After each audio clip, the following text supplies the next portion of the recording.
What if you were connected to everyone in the world?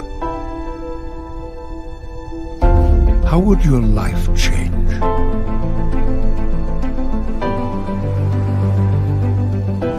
What if you could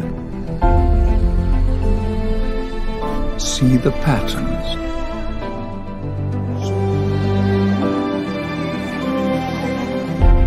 see the beauty,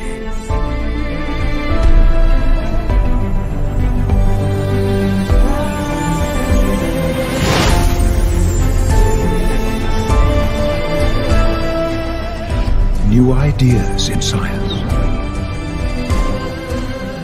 deepen your connection to nature, to the stars, and to each other. Learn to see the world differently.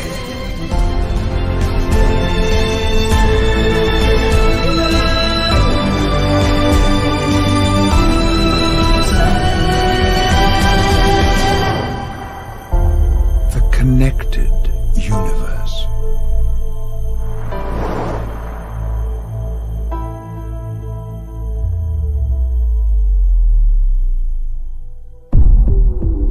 Do we truly see the universe when we open our eyes?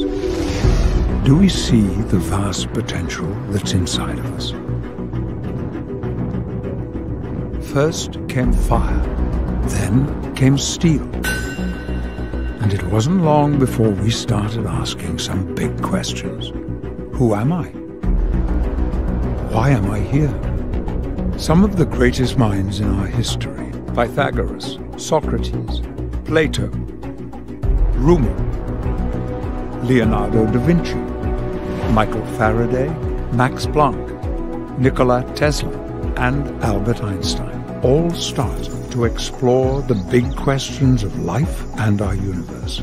Their collective work points to something very important, that we might be far more interconnected than anyone had ever thought. Their ideas were way ahead of their time, so they left hidden messages for others to find later, because in their day they could only share their knowledge with a few people.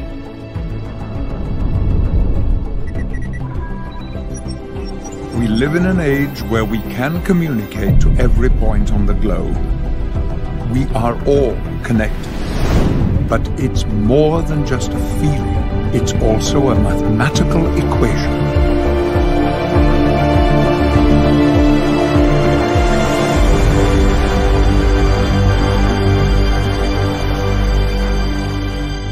But the idea that we are all connected sounds like a platitude to many of us. We're more disconnected than ever in certain ways. War, violence, greed, tragedies. These are the stories that fill the news channels, and this is a very disconnected view of the world.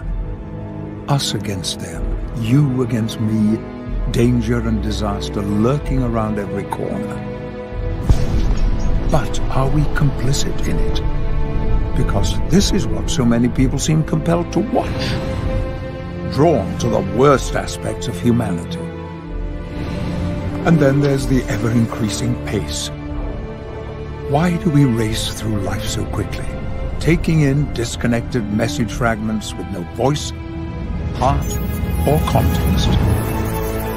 When we consume bite-sized pieces of information, it's very hard to imagine the big picture. Why does our world seem so frantic? Why do we spend so much of our time chasing money, career, intimacy, and possessions, with schedules so full when all we really want is simply to be together?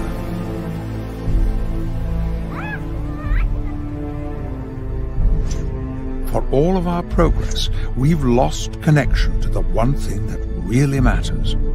We remain disconnected while pretending to be connected. And being connected at a distance makes it easier for some people to say hurtful things.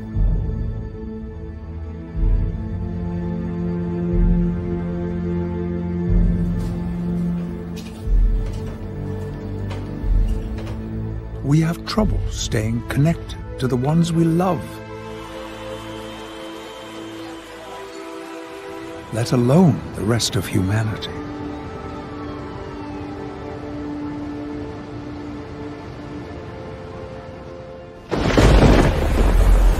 There is fear, and there is beauty.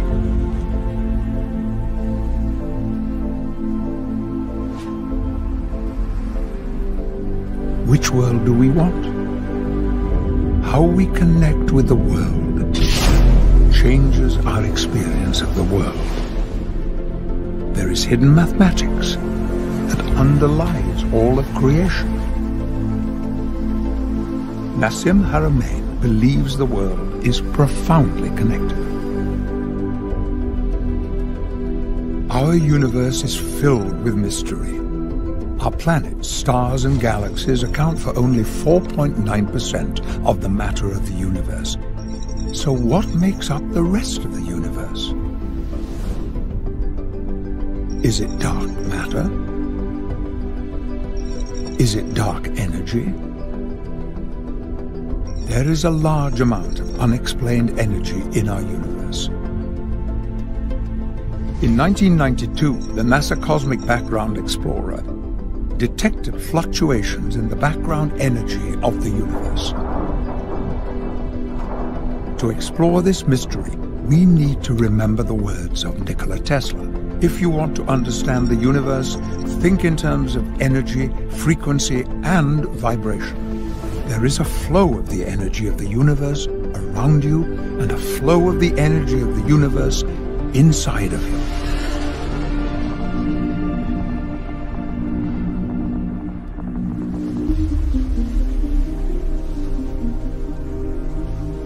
When people realize that everything is connected, this sense of separation, this sense that we're isolated, hopefully that goes away. And it's replaced with this feeling that we're part of this incredible creation in which everything is interdependent on everything else. And that everything is connected through this energy that's in the space. And then actually it's the space that creates matter and reality and them. They're part of the whole thing.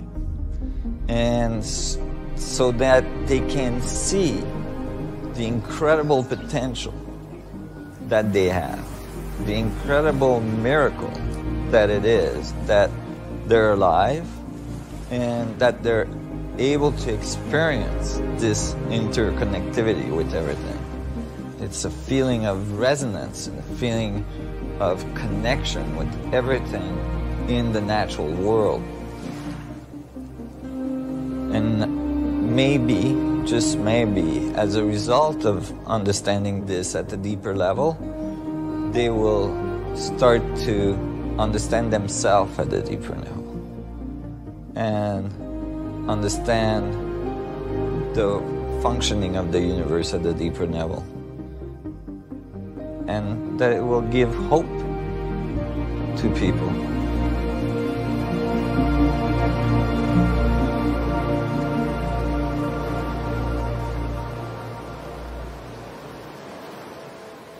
Could there be a scientific basis to the way we are all connected? Albert Einstein changed the world with one equation. Yet he knew that his greatest work, to create a single unified theory of the universe, was never finished. Einstein knew how important it would be to humanity if this could be discovered, and he kept searching for answers. But before he could solve it, he ran out of time. Others have built on the work of Albert Einstein in the search for a unified theory of everything.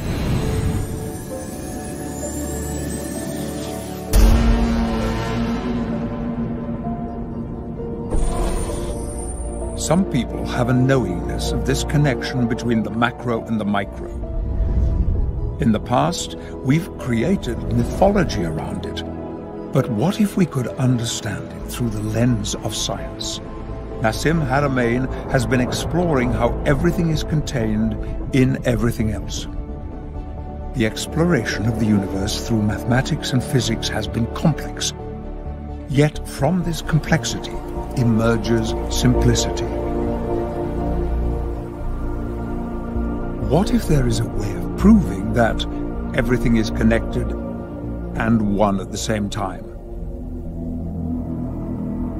To understand this, we must take a journey, and our journey begins with the proton. If you remember back to your high school science class, atoms are everywhere and the protons are at the center of every atom. Therefore, we must accurately understand the proton if we're going to understand the universe.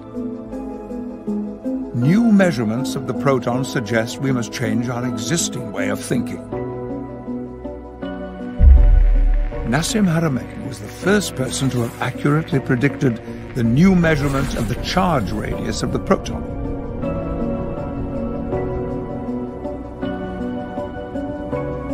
The proton could hold the key to a scientific understanding of how the connection of the universe actually works.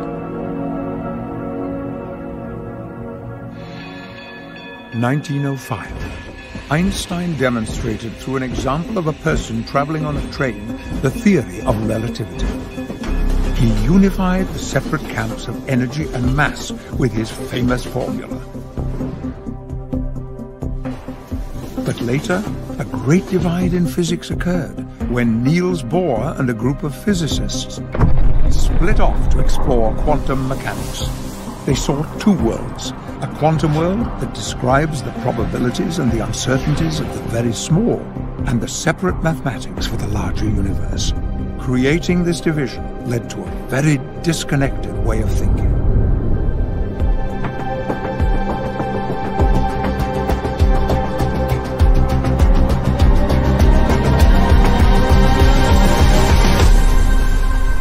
Nassim Haramein, the Director of Research for the Resonance Science Foundation, has been on a lifelong search to discover a unified theory of everything.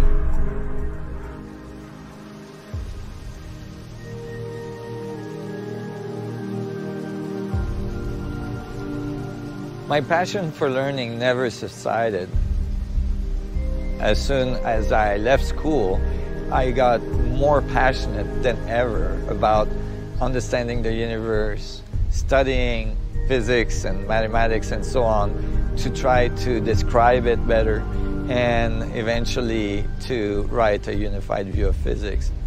To me, it was critical that we understood the source of reality. We come here and we experience this life, and most people don't ask, like, how did I get here? What is this life?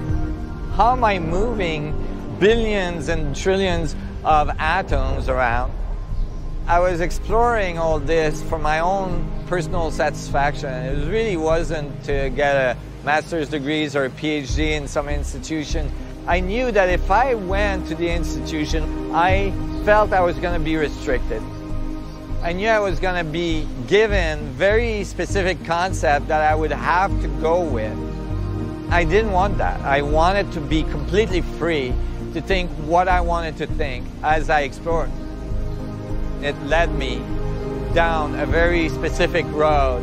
Certainly some of the things I thought turned out to be wrong, but eventually I started to home in on the stuff that worked together, and I found something, I think, very fundamental and very profound.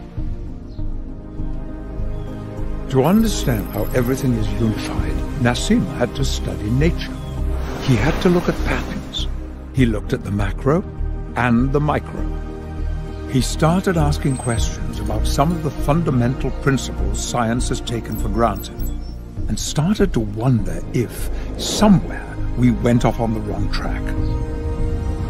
As he continued his journey, he began to understand that in order to see how everything is connected, we had to look at everything.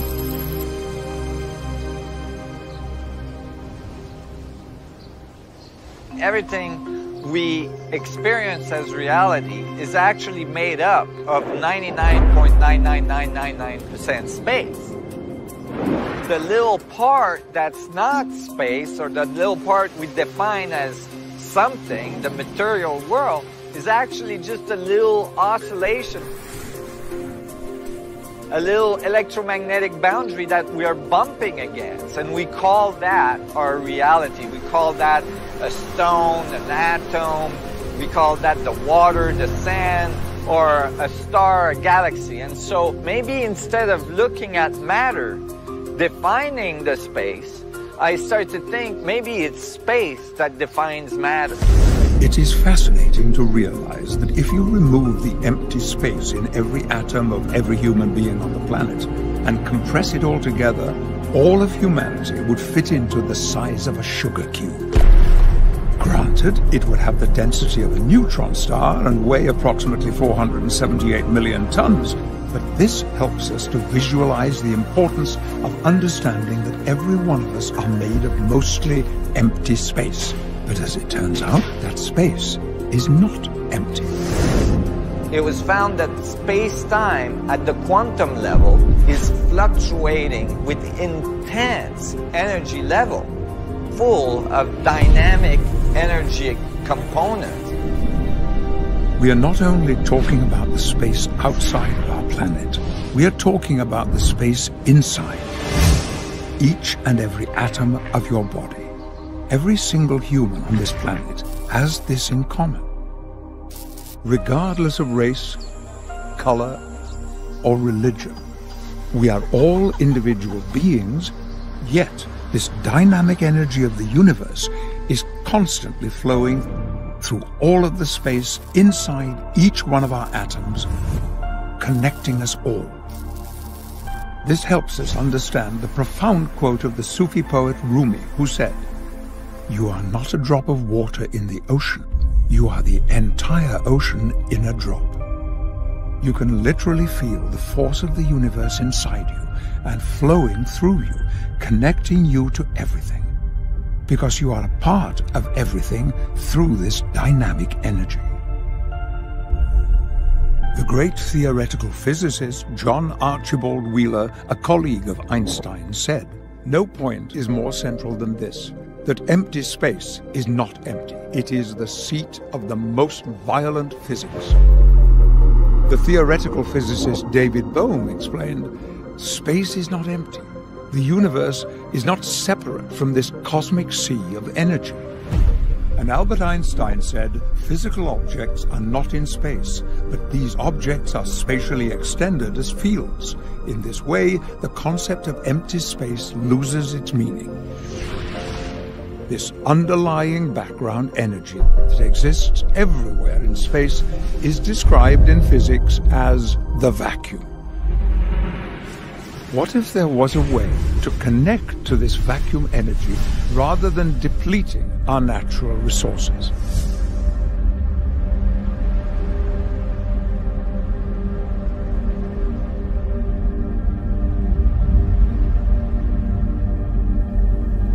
Humanity is on a course that's unsustainable. For millions of years, magnetic fields have been around us without us knowing about them, until Faraday figured out that by moving a little magnet across a set of wires, we could get an electric power source that could power all of the devices we use today in our society.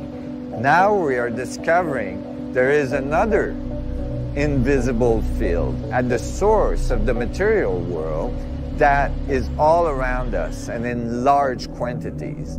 And by learning how to tap into its structure, we could power our world for generations to come.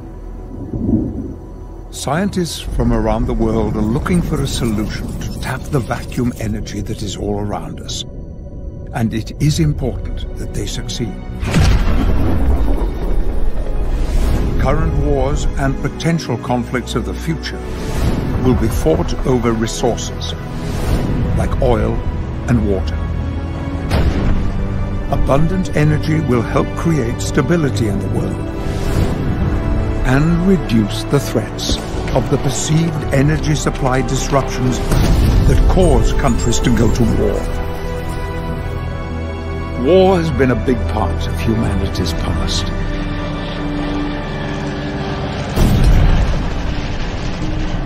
But does it need to be a big part of humanity's future?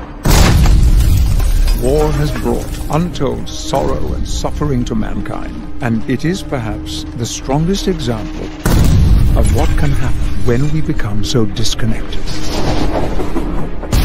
Gandhi said, "An eye for an eye makes the whole world blind."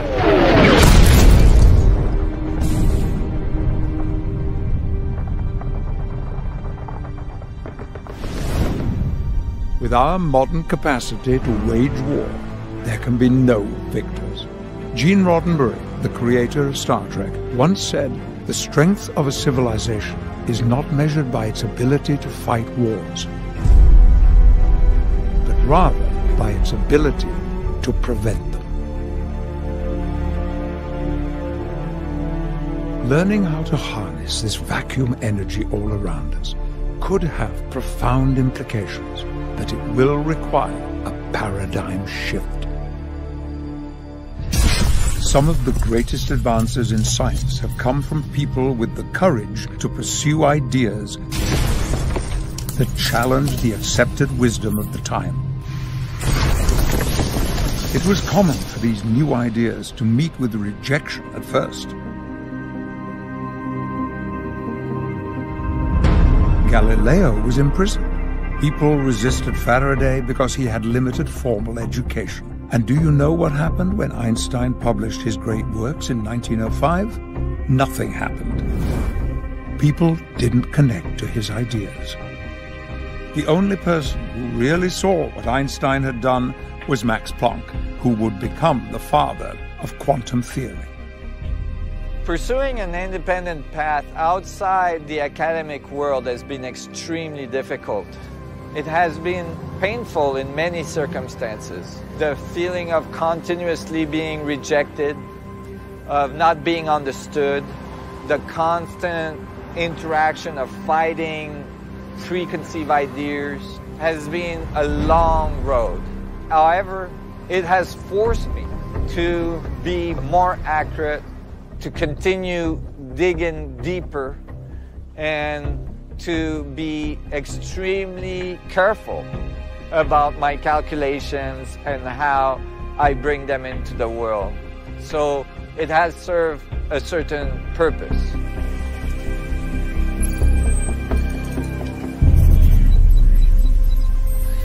Our material world is not as solid as it appears at the quantum level.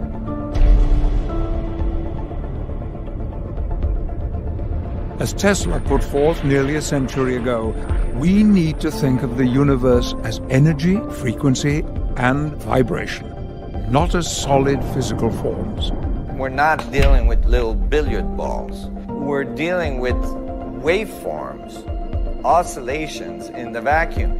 Just like when we throw rocks into a pond and the rings come out, the rings can intersect and it doesn't destroy the waveform of one of the rings or the other. The two just intersect. And so that the spheres, the little vibrations of the vacuum are intersecting, and it is the holographic structure of space-time itself. It is the interference pattern that encodes the information of the whole universe in every point. The idea of a holographic universe was first put forward by physicist David Bohm, advanced by Gerard 't Hooft, then later expanded by Leonard Susskind. It was inspired by new understandings of black hole thermodynamics, that the information of the black hole is present on the 2D surface of the black hole, known as its event horizon. A simple example is that if you throw a wallet into a black hole, as the wallet is being consumed by the black hole, all the information contained in the wallet would become present on the surface of the black hole, because it is a rule of the universe that matter cannot be created or destroyed.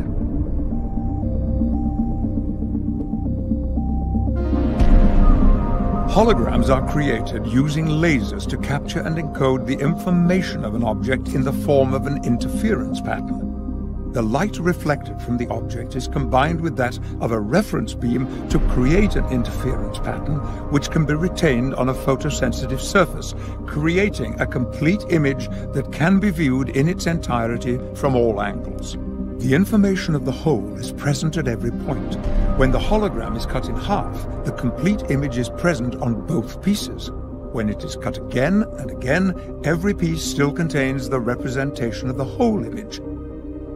It is not the actual object, but a representation of the actual object in every piece. Nassim Haramein believes that the representation of the universe is encoded by the interference pattern of the fluctuation of space-time on the surface of every proton. The difference from the static hologram example is that the holographic information encoding is dynamically happening at every microsecond at every moment, and it is constantly flowing throughout the universe.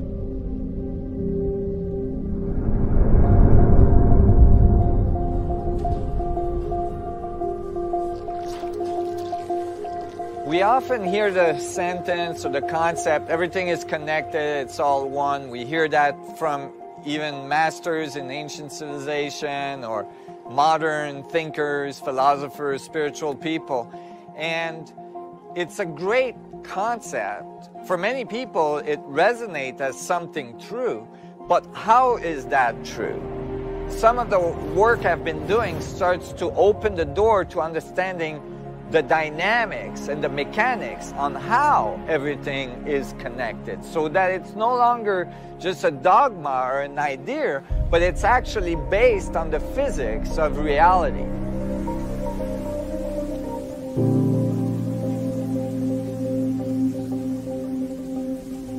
When I look carefully at the natural world, I found high level of coherency, high level of geometry, and as well this interconnectivity, this interdependency of all things with other things. The whole system functions together in a balanced way. And I started to wonder, what is the source of this self-organizing system?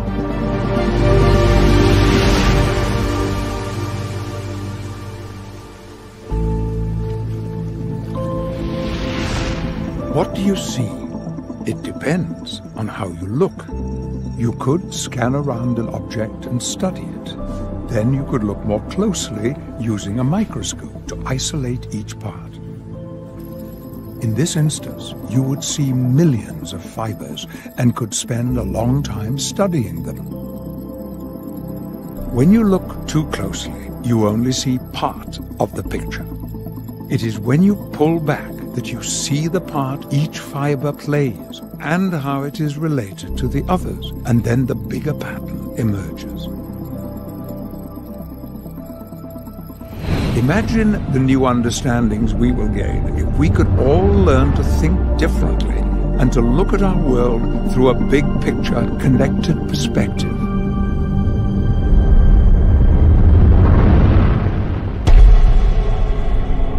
Einstein believed that geometry was a key in the search to understanding the unity of the universe because it represents the relationship between things. Great thinkers came to discover the underlying geometry of nature, such as the golden ratio and the Fibonacci sequence, in many different forms of life. When Nassim Haramein analyzed these geometric relationships in a changing three-dimensional space over time, he saw the 1 to 1.618 ratio appearing, known as the golden ratio, or phi ratio, as a fundamental part of the structure of space-time.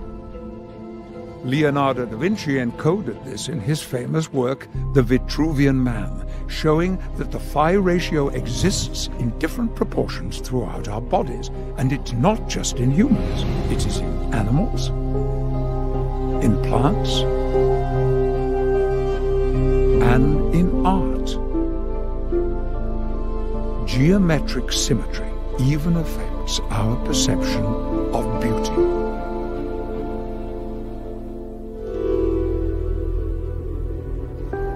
Spending time in nature teaches us that everything is interconnected and everything is interdependent on each other. We have a tendency to isolate systems and then analyze them as if they were not in relationship with anything else in the universe. So that many of our laws of physics starts with the statement within an isolated system. But then if you look up isolated system in a physics dictionary, you find that no such thing has ever been found. That is, nothing can be isolated completely from everything else in the universe. Gravitational fields cannot be isolated, electromagnetic fields, and so on. So we need to write science that takes account of the relationship of all things with each other. And I think if we want to find the fundamental principles of creation, we have to experience nature from an experiential base. And then the mathematics should come together simply and show beautiful results. It's too easy for scientists to get into the laboratory and just keep trying to work out the theory and lose contact with the natural world.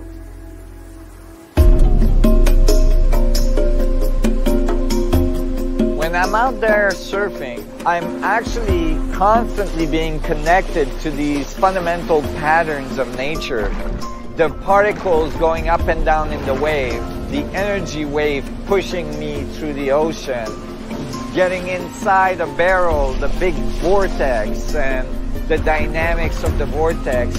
There is something very profound about that. Many of these things inspire me when I go back in the laboratory and start writing formulas. It's like it's in my cellular memory then.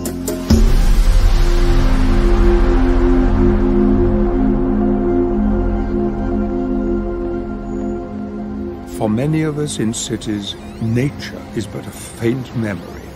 We are overrun by our technology. We give such importance to our digital reality that we sometimes ignore our physical reality at great peril. And it takes up so much bandwidth, affecting our performance and our well-being.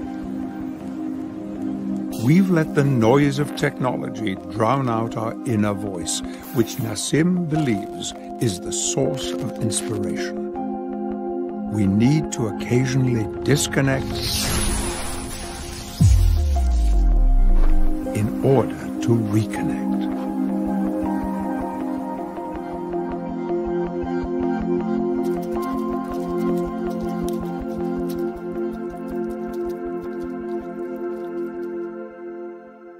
Some of the most beautiful times of my life were times where I was extremely isolated.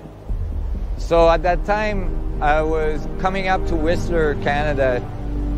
More and more the interest I had in nature and physics and understanding the basis of reality was kind of taking over my interest.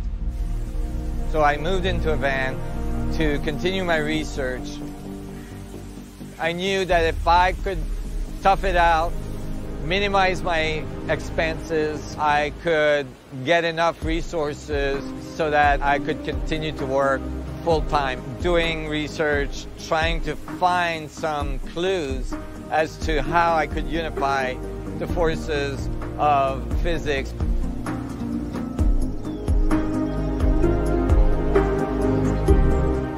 And I was in this amazing research zone where information was just flowing through, and I was researching, I was finding more and more information, and the pieces of the puzzles were coming together, and moments after moments of illumination. Oh my God, oh my God, oh my God, one after the other, and it was just so beautiful.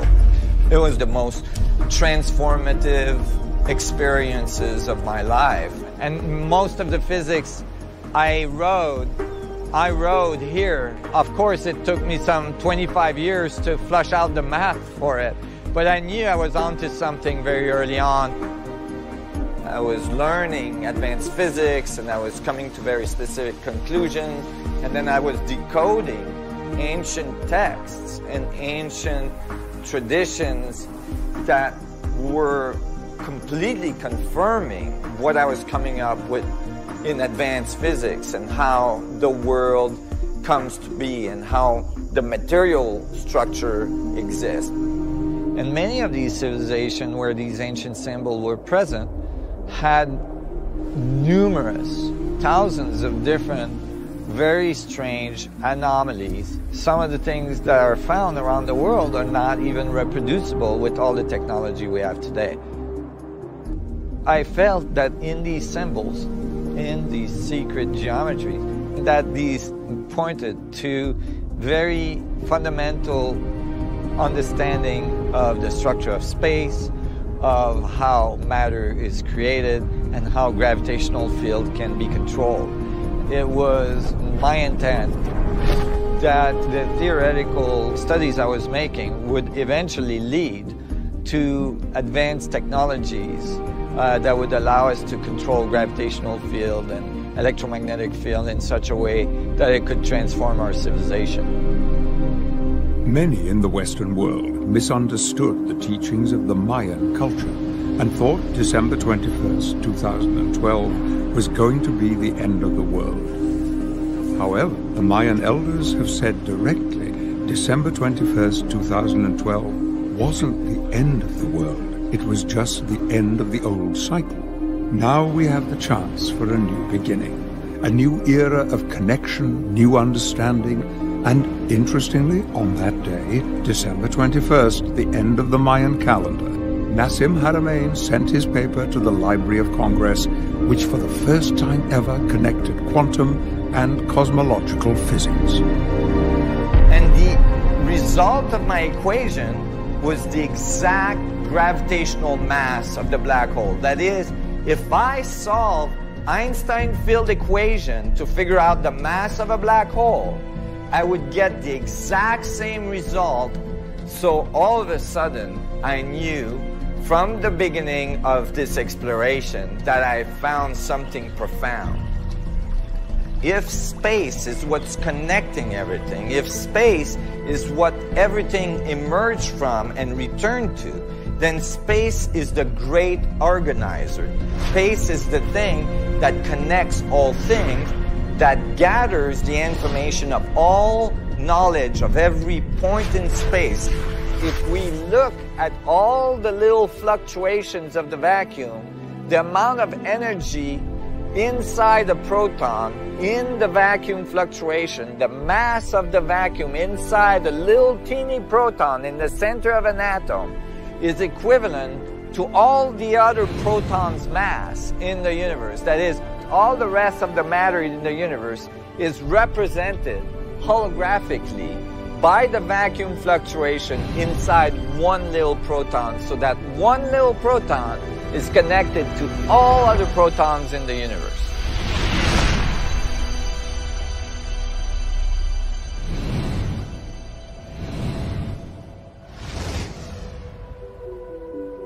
Nassim's calculations seem to present evidence that our universe is holographic in nature.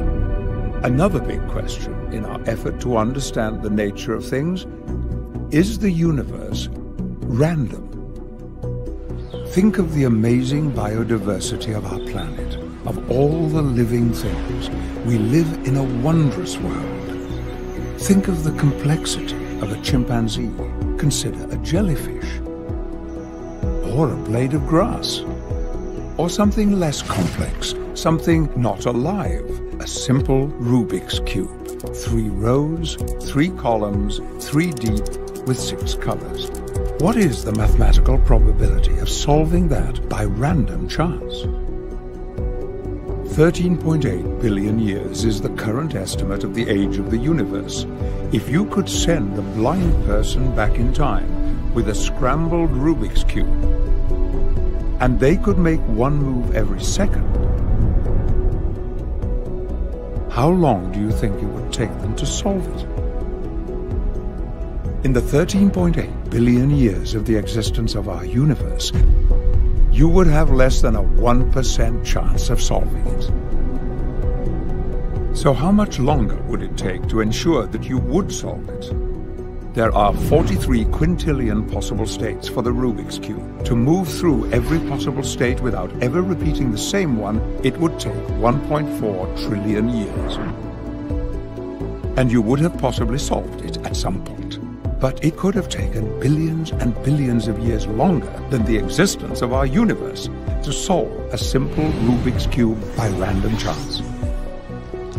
Now imagine the incredible complexity of a human being with 100 trillion cells that are communicating every millisecond to ensure all systems are go.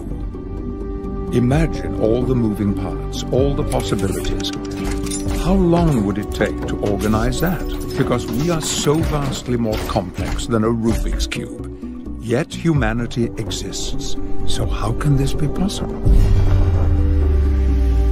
What if we could tell the blind person something? If we give just one little piece of information, yes, you're going towards the solution, or no, you're going away from the solution, then within a few minutes, the Rubik's Cube would be ordered. So from billions and billions of years to a few minutes with one simple feedback of information, that gives us a clue about the probabilities of how the biodiversity and the structure of cellular systems and all of our complexity that occur could have come to be with one simple feedback in the structure of space itself.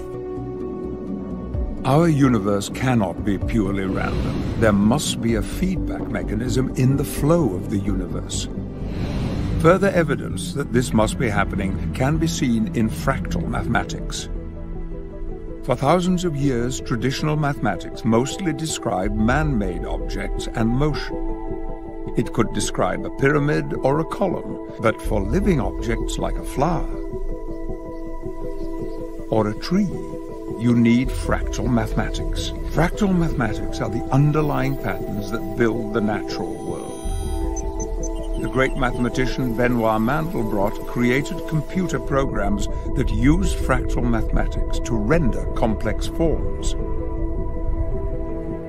When Hollywood wants to create a whole new world in a science fiction film, a new planet, new plants, and new life forms, they use animation based on fractal mathematics to create a complexity of the natural world.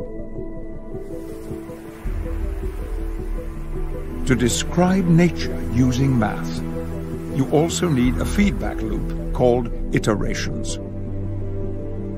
If you start with a simple form, then iterate the formula, which means the formula feeds back on itself. You can see the complexity grow with each iteration. It is fascinating and beautiful to watch.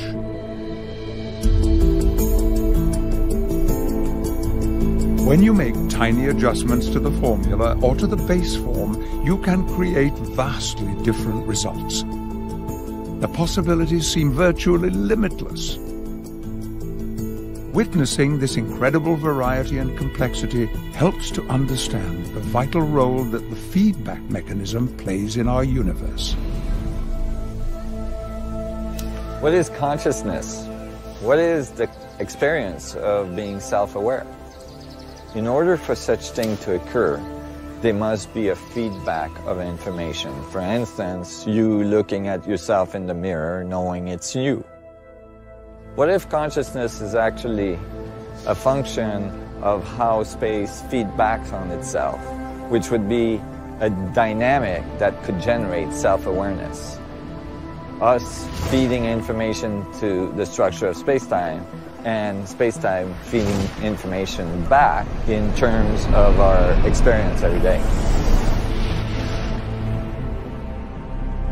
This feedback mechanism could be the source of the self-organizing system that we see all around us at the biological level, and eventually becoming self-aware or conscious. This being the very extension of space-time, looking back at itself and learning about itself.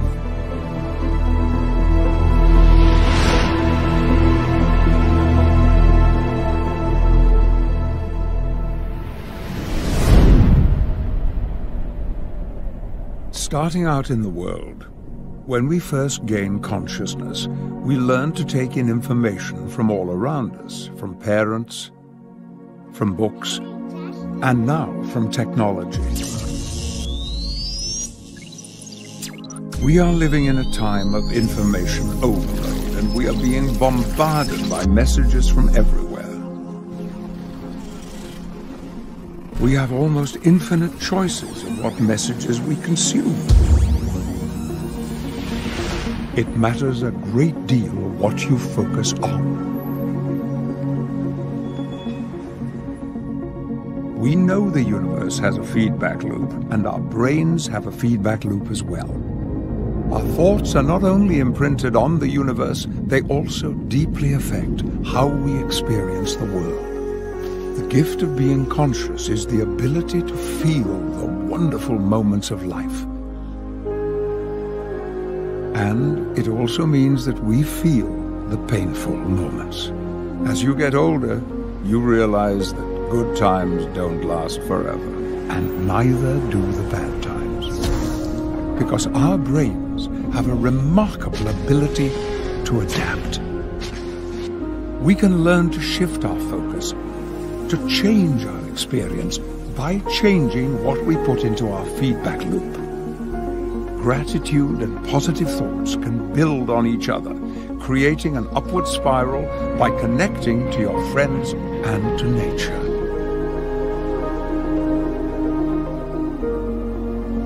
You have the power of the universe inside of you, and you can overcome anything in life.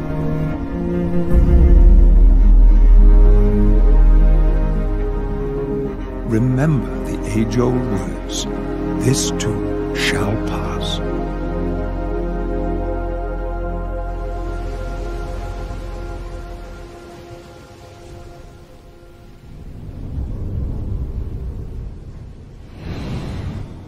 As an individual, you put your thoughts and intentions out into the universe. And through the feedback mechanism of the universe, the collective energy of everything flows back into you.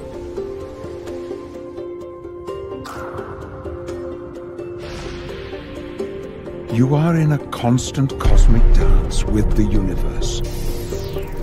The great poet Rumi said, "Stop being so small. You are the universe in ecstatic motion."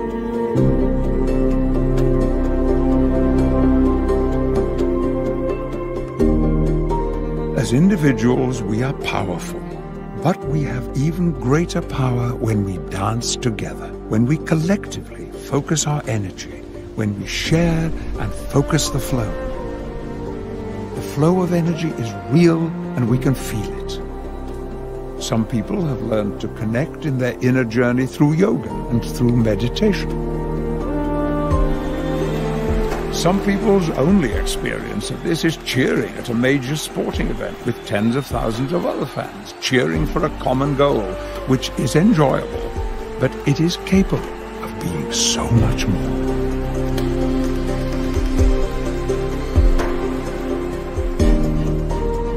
Humanity is able to accomplish amazing things if we come together on a global scale to create positive change and elevate our collective evolution. You matter in the universe. You are part of the cosmic flow. I think that every person is an incredible miracle, and every person is critical to our evolution. Your body is an incredible example of interconnection and synergy. All the systems working together without even a conscious thought, in concert with your brain. Your brain may be one of the most amazing things we know about in the universe. It's doing billions of operations per second and doing everything it can to keep you alive. If you take a moment to connect to your body and appreciate all the invisible processes it does for you, It heals your cuts, helps fight disease, gives you energy. What if you stop being judgmental about the appearance of your body and choose to love your body for the incredible miracle that it is? How do you think your life will change? Your body is the vessel by which you experience the world and the universe, and it allows you to be part of the cosmic flow.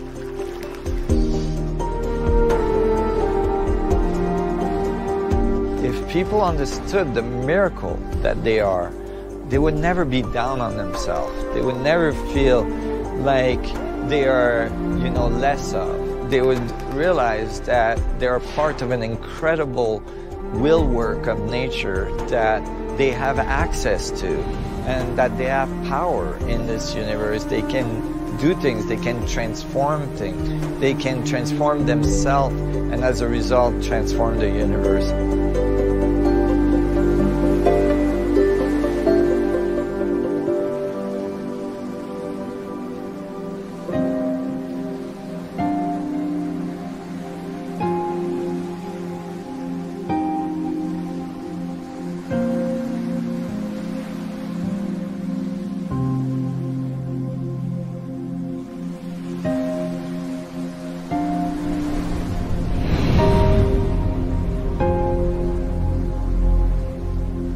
Famous mathematician Benoit Mandelbrot proved that the smaller the unit of measurement that you use, the more accurate your final result. This is important to the work of Nassim Haramein because he uses the Planck units, the smallest unit of measurement available in the universe, in his calculations, which leads to an unprecedented level of accuracy. So, how incredibly small is the Planck unit?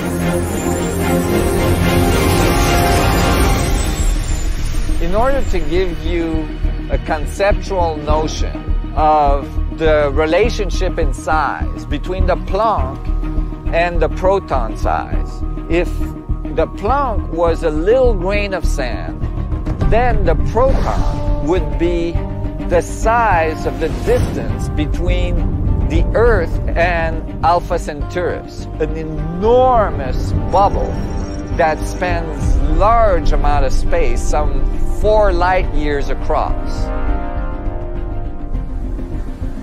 And then fill it with grains of sand.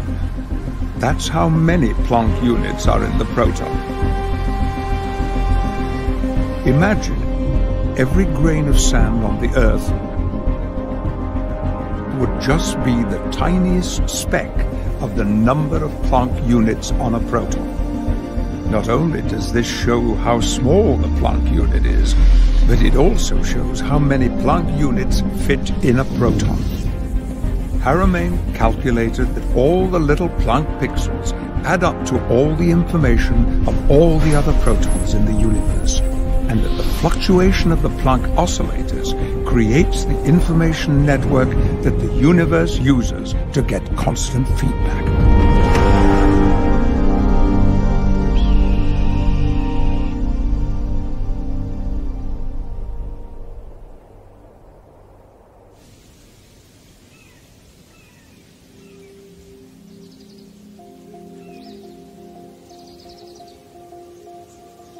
Einstein was fascinated with light and how it worked. His famous thought experiments would lead to several counterintuitive ideas that would forever change our world. One of those ideas was his theory of relativity. Einstein's general theory of relativity explained gravity as a consequence of the curvature of space-time created by the presence of mass and energy, and that space-time could be calculated through geometry. It literally acts like a fabric that stretches and bends. When you put lighter objects near a heavier one, they spin in the gravity well created by the large object. Einstein saw the fabric of space-time and gravity as continuous. Haramein sees the fabric quantized with a sea of almost infinitely small Planck pixels. So it behaves like Einstein's fabric on a cosmological scale, but the big breakthrough is that because it is made of tiny quantized Planck pixels, It allows for the forces of spin and gravity to be accounted for by Haramein's geometry at the quantum level. If you think of the water in a perfectly still kitchen sink, it could look like a single sheet of water. But if you pull the drain, the water spins around the drain while the rest of the surface is perfectly flat. This is how Haramein's work gets results like Einstein's single sheet. Yet because the water is really tiny individual drops, it allows for spin to be present at the quantum level. The other difference is that we can't think of it as a single sheet. Think instead of it being stacked infinitely high and infinitely low, infinitely right and infinitely left, in a giant Planck pixel soup that fills the universe, allowing spin to occur anywhere. Einstein geometrized space-time at the cosmological level, and until he died, he believed that there were gonna be a solution to do the same at the quantum level. So I was very much inspired by that. As Einstein was fascinated by light, Haramein is relentlessly fascinated by the forces of spin. Everything in the universe has spin. And I came to conclude eventually that the fundamental torque that produces the spin comes directly out of changes in density in the structure of space itself. Just like a little change in density between hot air and cold air produces a hurricane, which if you look carefully, looks a lot like a galaxy. The same forces are generated in the structure of space itself because of a gradient or a change in the density of the energy of space. The structure of spin is critical to our understanding of the dynamics of the universe. Think about all the ways we are spinning. The Earth spins at about 1,000 miles per hour at the equator. The Earth spins around the Sun at about 67,000 miles per hour. The Sun, with our solar system, is spinning around the galaxy at 515,000 miles per hour. The galaxy is moving through the universe at approximately 1.3 million miles per hour. Our DNA expresses spin. Atoms spin, protons spin, everything in the universe spins. Spin may be the one thing that connects us all.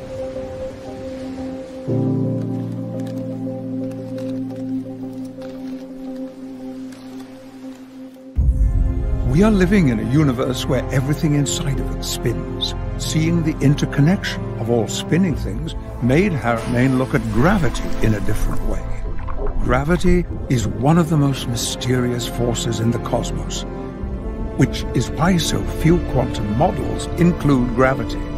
This is part of the reason for the disconnect between the quantum world and the cosmological world. Haramein asked the question, where is the best place in the universe to observe the most intense interaction of the forces of spin and the force of gravity? The answer? The edge of a black hole. Haramein has studied the possible connection between the forces of spin and the forces of gravity being intertwined at a quantum level. The spin dynamics of the structure of space-time itself is what produces what we call the black hole. And this new equation proves that. It proves that it's the Planck fluctuations that produces the effect. The black hole is actually the result of the little Planck's vacuum oscillations dynamically, collectively organizing. From this new perspective, we start to see galaxies in a new way. Haramein's theory predicts that there may be a supermassive black hole at the center of every galaxy. It would be almost like spinning a coffee in the morning, where the coffee is completely black, a very dark black coffee, and you can't actually see the spin very well. But as soon as you put the cream in the coffee, all of a sudden the spin appears. Like the stars and the dust and the electromagnetic radiation in a galaxy makes the spin that's already present in the vacuum apparent to us. And we go, oh look, there's a galaxy with a black hole in the middle, where the black hole and the structure, the spinning galaxy, are actually present prior to us being able to see it. Universal black holes, these huge giants in the middle of galaxies and quasars and so on, are actually the same dynamics inside a teeny object we call an atom. And that when we're looking at a proton or the nucleus of an atom, we're looking at the same structure, the same dynamics of black hole, but in a very teeny object. Leonard Susskind, the director of the Stanford Institute for Theoretical Physics, who is best known for having won the black hole war with Stephen Hawking on the information paradox, stated in a mini-lecture series that there is no sharp separation between particles and black holes. Many physicists, including Leonard Susskind, are independently exploring new understandings of black holes. Haramein's proposed connection between the black hole forces and protons could prove highly significant. We're made out of these objects. We're made out of protons and atoms and molecules and all this. And so it would stand to reason that the same kind of dynamics should be found even at the biological level. And that is what creation is. It actually emerges from the vacuum through the black hole structure into our reality. New studies have shown that the spin rate near the surface of black holes seems to be very high. They spin close to the speed of light. His theories from 20 years ago predicted that result. These are all components that tells us that the black holes are not the result of the material world, but maybe that the material world is the result of the dynamics of black holes.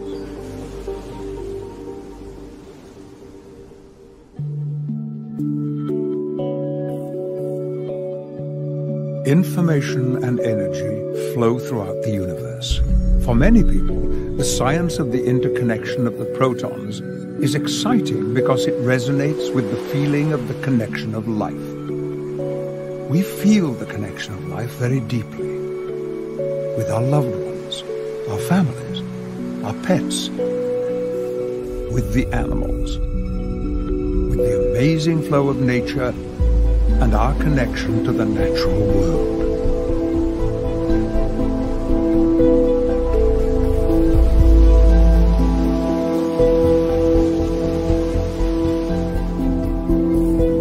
Since our earliest beginnings, humanity has depended on the sun and the stars for food and navigation. The drive to understand the forces of nature at work in our world has pushed humanity ever forward. For millennia, humans have looked at birds and dreamed of flying. But for most of human history, flight was considered impossible. What is the next great advance in flight? The structure of space-time is all around us. Imagine if we can learn to influence these structures so that we can control them and make them work for us. Gravity is a result of these little fluctuations in the structure of the vacuum. And by controlling those, by influencing those, we could be able to levitate things. Some incredible possibilities open as soon as we understand these fundamental mechanics of gravity and learn to control them and influence them. There's over 50,000 flights a day. Imagine if all these flights didn't require fossil fuels. Imagine the positive environmental impact this would have on our society. However, in order for us to evolve to a society that's able to fly maybe through its solar system or even through its galaxy, our technology, our understanding of the forces of nature, such as gravity, have to go to a deeper level. The helicopters behind me produce massive amount of lift by creating these small pressure differential and generating vortices in the structure of the air. Now imagine what we could do if we could create the same type of depression or the same type of gradient change in the structure of the fluctuations of the vacuum itself. The space would curve and generate what Einstein described as gravity in space-time curvature. By doing so, we could control the gravitational field. Is it possible to create a gradient in the structure of the vacuum itself? We already do this with the Casimir effect, where we create a little gradient between the two plates that forces the plates to get pushed together. And now we've succeeded in doing what's called the dynamical Casimir effect, where actually instead of using plates, we're using little semiconductor mirrors, and we're able to oscillate them really fast, and as a result we're able to like pop little photons right out of the vacuum. So we're actually already extracting little bit of energy directly out of the vacuum. This opens incredible possibilities. Tapping into the network of the structure of space leads to space travel across very large distances and so on. We have already sent probes past Pluto and out of our solar system, and Hubble has peered into the unimaginably vast reaches of space. And we have come to realize that we are connected to it all. Your connection with the universe began long before you were born. Did you know that the atoms and elements of your body were forged in the hearts of stars? Carbon,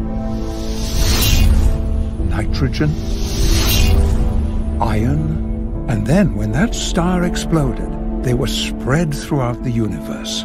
The atoms in your foot may come from a different star than the atoms in your hand, and different from the ones in your heart.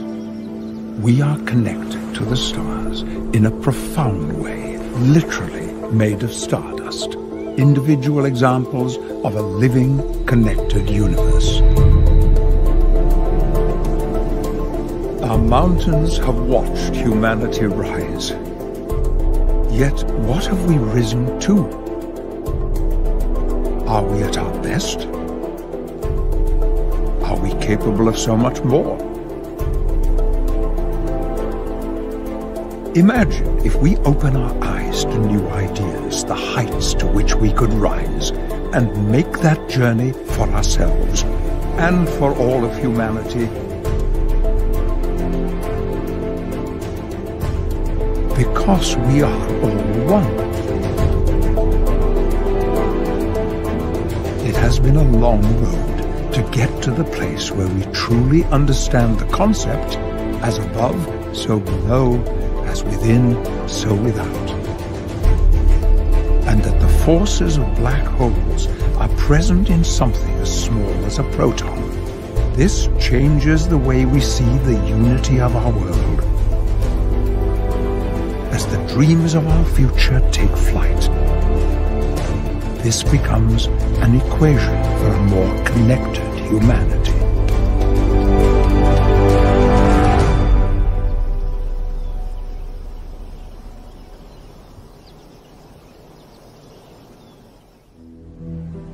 Einstein believed that a unified equation should be beautiful in its simplicity, containing no free parameters. This is Nassim Haramein's equation. It contains no free parameters, and it solves for mass and gravity, both at the cosmological and quantum scale, with simple geometry and algebra. I took the radius, I calculated the surface, I calculated the volume, and then I divided by the little Planck spheres to figure out how many is inside and how many is outside. So that the outside was denoted as eta in our paper and the inside as capital R. And then I just did R over eta. I just looked at the relationship of the inside information to the surface horizon information. And I got a ratio. And eventually, I multiplied that ratio by a mass, the Planck mass.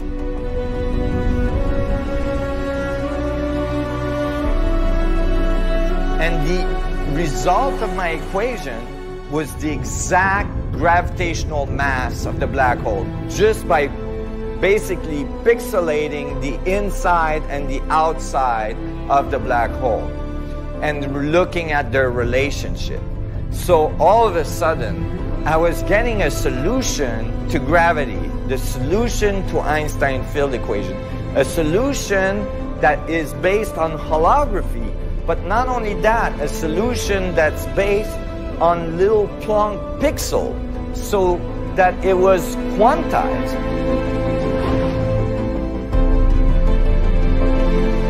Einstein said we can't solve problems by using the same kind of thinking we used when we created them. Creating this bridge to unify the great divide in physics is an important step forward in advancing a more connected view of physics.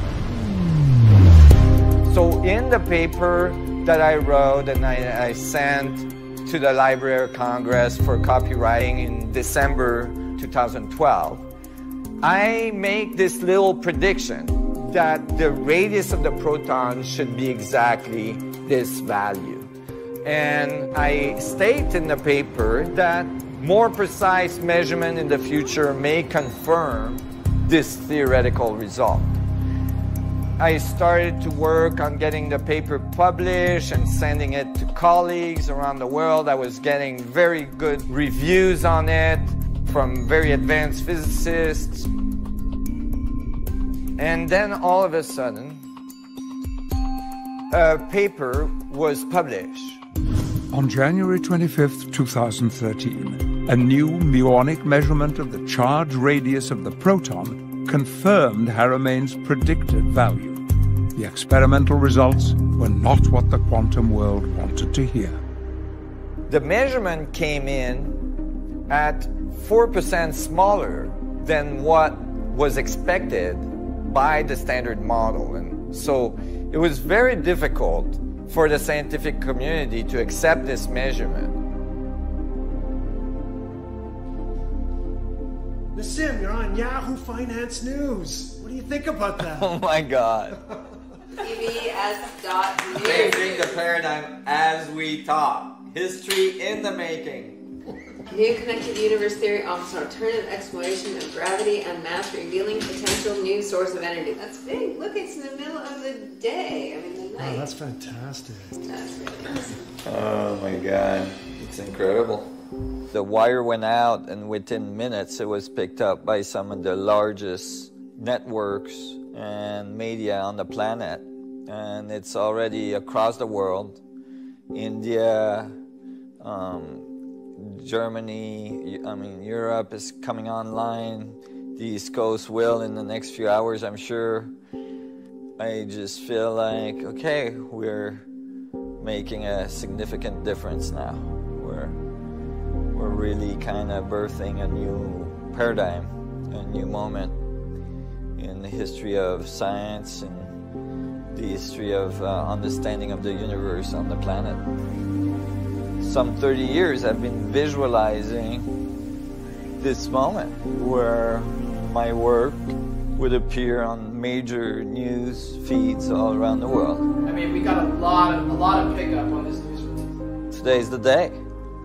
And it's kind of strange. It's a strange feeling. It's like, oh my God, it actually happened. And, you know, it seems like a day like any other day, but this is the day that it happened. And this could very well be the day that science changed forever.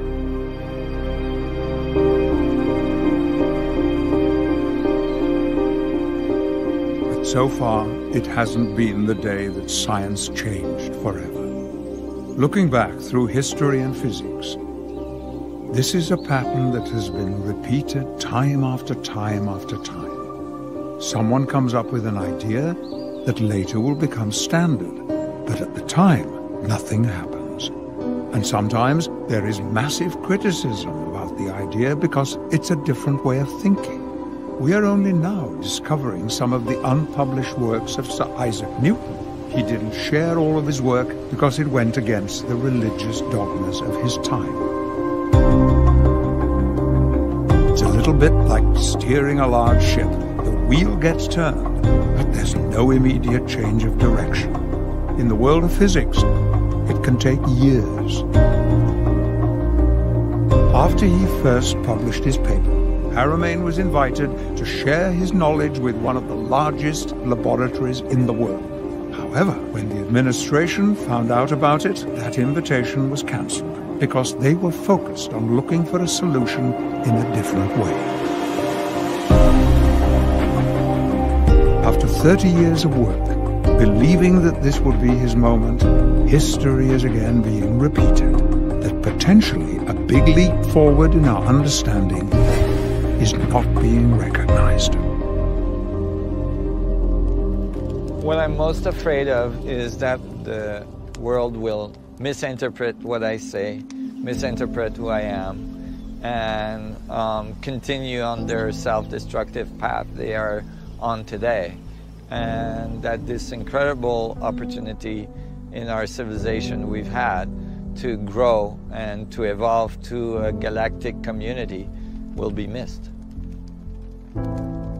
I hope to be able to inspire people to think differently, to not be afraid to be who they are, and not to take everything they've taught in the school or in the media or anywhere else just as a given, but actually to question what is being said and the validity of it, and to do it in a way that is constructive and that leads to higher understanding and higher levels of creativity. And I hope that my path and all this exploration I've done can inspire people.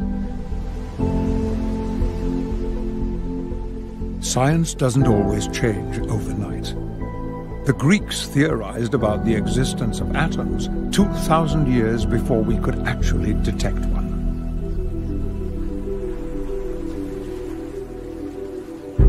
The cover of Scientific American states in huge bold letters, "The proton problem. Could scientists be seeing signs of a whole new realm of physics?" For physicists, the measurement of the charge radius of the proton is fundamentally important to the understanding of our universe. When the first measurement came out in 2010, it was significantly different than the standard scientific thinking of the day allowed. They said there must be a mistake, that there must have been an error. So when a new measurement was done using heavier muonic particles which would allow for even greater accuracy, the results were even more shocking. And so immediately I purchased the paper confirming the correct radius for the proton and that no errors were found in the earlier experiments. And so I took that number, I plugged it into my equation, and it outputted something remarkable. I was so excited to find that now my prediction is within one standard deviation of their data. And so evidence is supporting that actually our theoretical result might be the exact radius of the proton, and experiments are slowly creeping towards it, confirming the theory very strongly.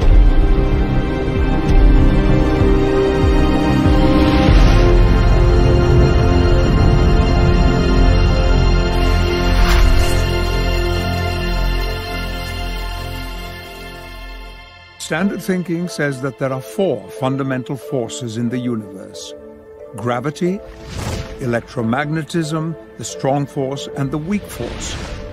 But the strong force and the weak force were theorized before we understood about black holes. From my study of black holes and scaling laws of black hole structures in the universe, I found that the proton, or the nucleus of an atom, could act as a mini black hole. If you describe the little proton as a black hole, all of a sudden you calculate the gravitational force of 2 of these little black holes attracting each other, you get the exact force that we call the strong force that holds the nuclei together. Exactly. Not like approximately, but exactly. The strong force, that force that we actually invented out of nowhere because we didn't know how the protons held together, because they're positively charged, right? They're supposed to repel. So when we discovered that, we invented a force to force them to be together. And we said gravity is too weak to do the job, so we invented a new force.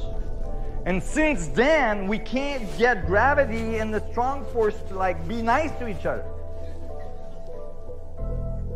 And that's because we invented one of them.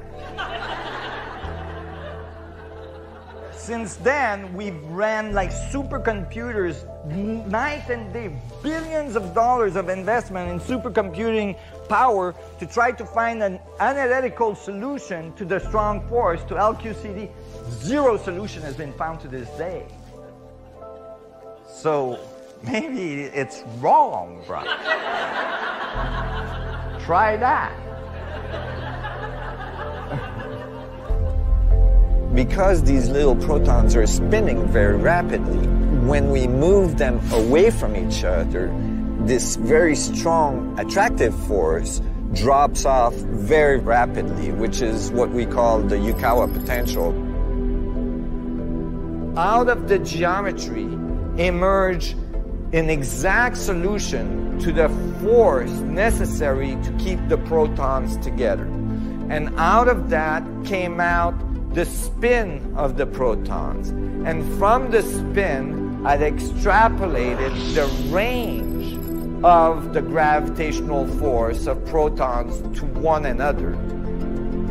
If they were mini black holes, that force would be completely eliminated. We wouldn't need the strong force because we would realize that it's actually the gravitational force acting at the quantum level.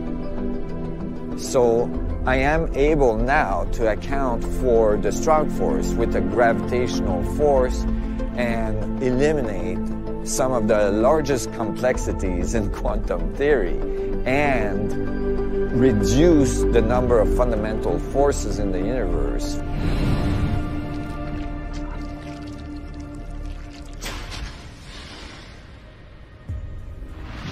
What really keeps me going, this amazing transformation I can see when a person realizes that they're connected to everything and that they matter in the universe. We live an imprint as we go in our daily life in the structure of space-time itself, that we're informing the structure of the vacuum, and so that nothing would be the same if we weren't there. We're actually participating in this incredible complex will works of nature, and that the communication of all the things in it is occurring through this imprint that we leave on the structure of space-time as we go along, as we interpret what we see and how we feel.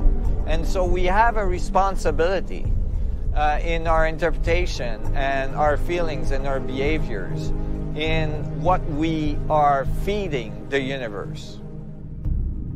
So what do you want your imprint to be? You have the power in every moment of every day to choose how you feel and to choose how you show up in the world. Your choices matter in your own life and the lives you affect all around you. We can look at the world through the eyes of a child again, be filled with wonder Imagine, create, explore, and question.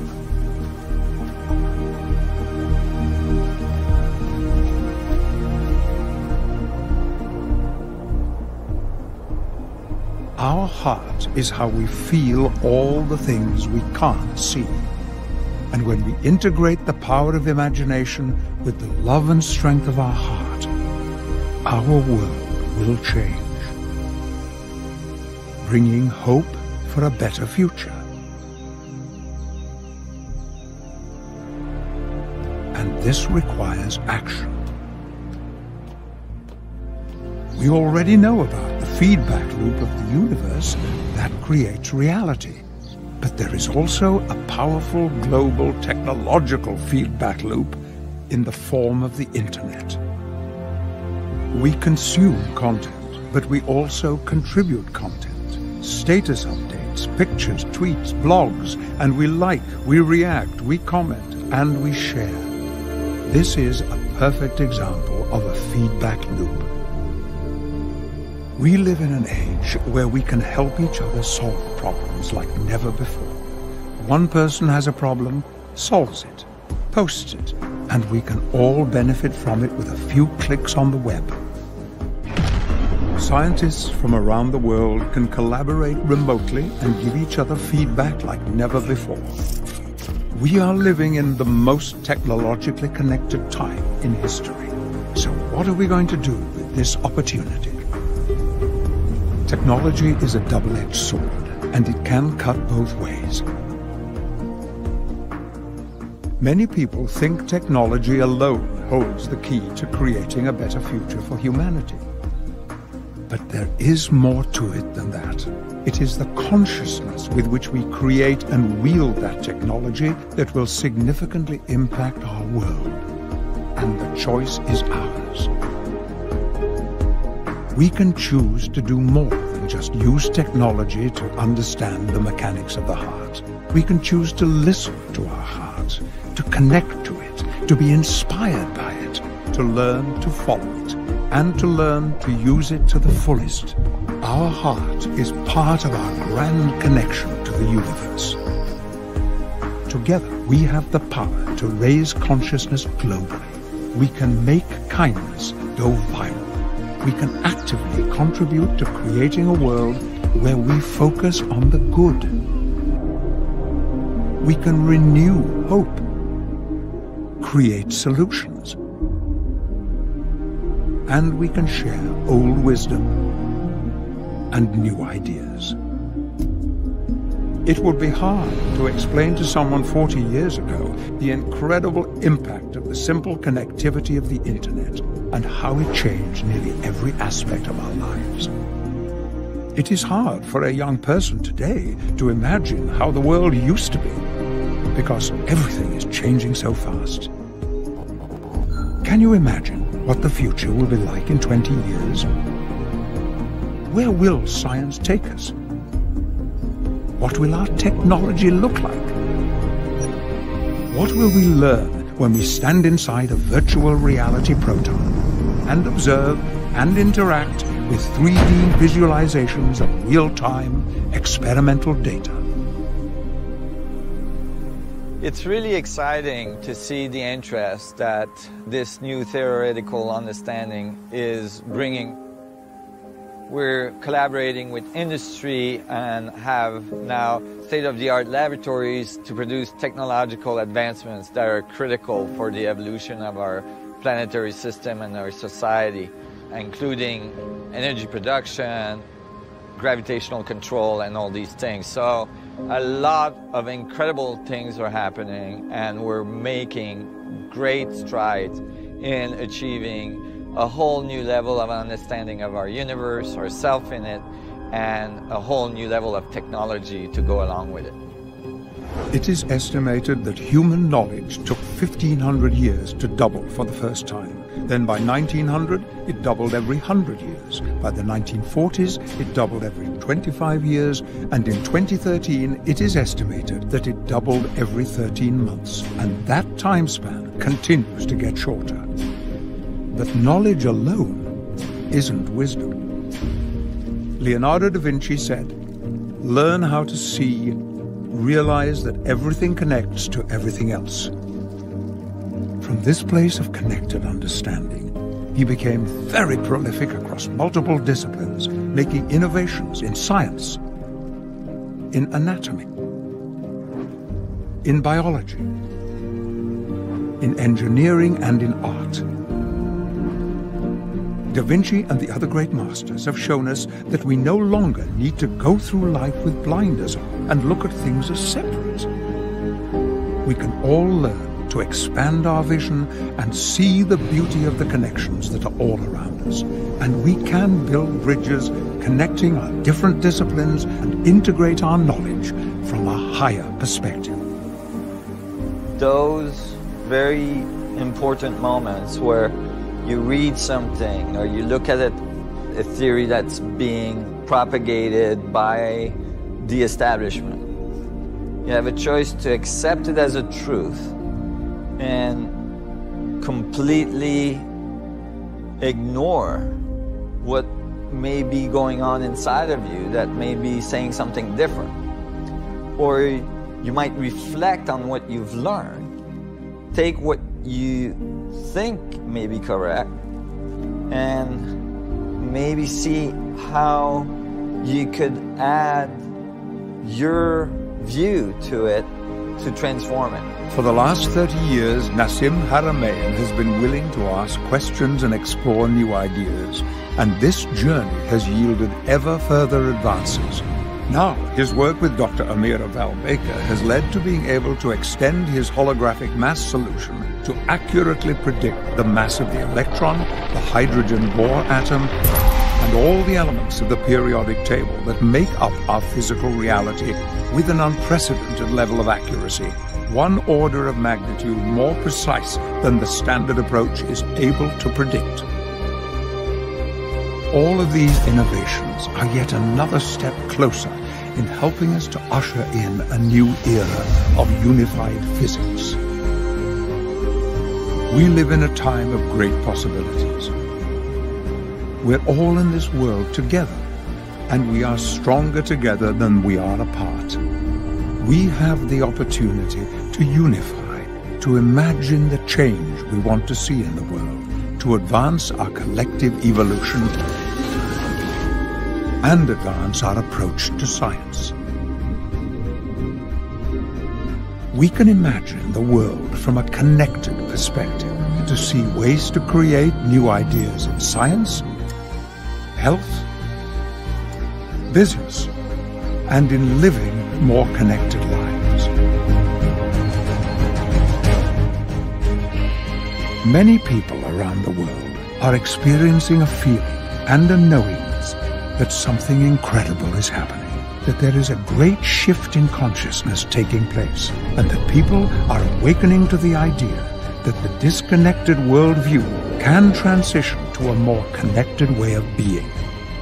This supports some of the most advanced philosophical and spiritual concepts that we find throughout the ages, from masters that have come and told us that everything is connected and we are all one. They told us that there is this background energy, which is the force that creates stars, planets, and life.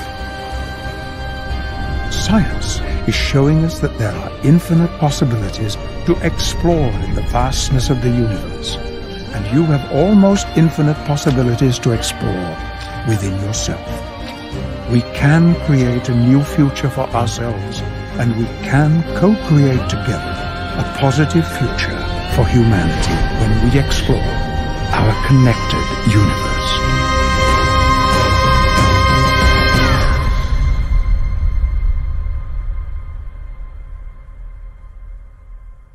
Shalom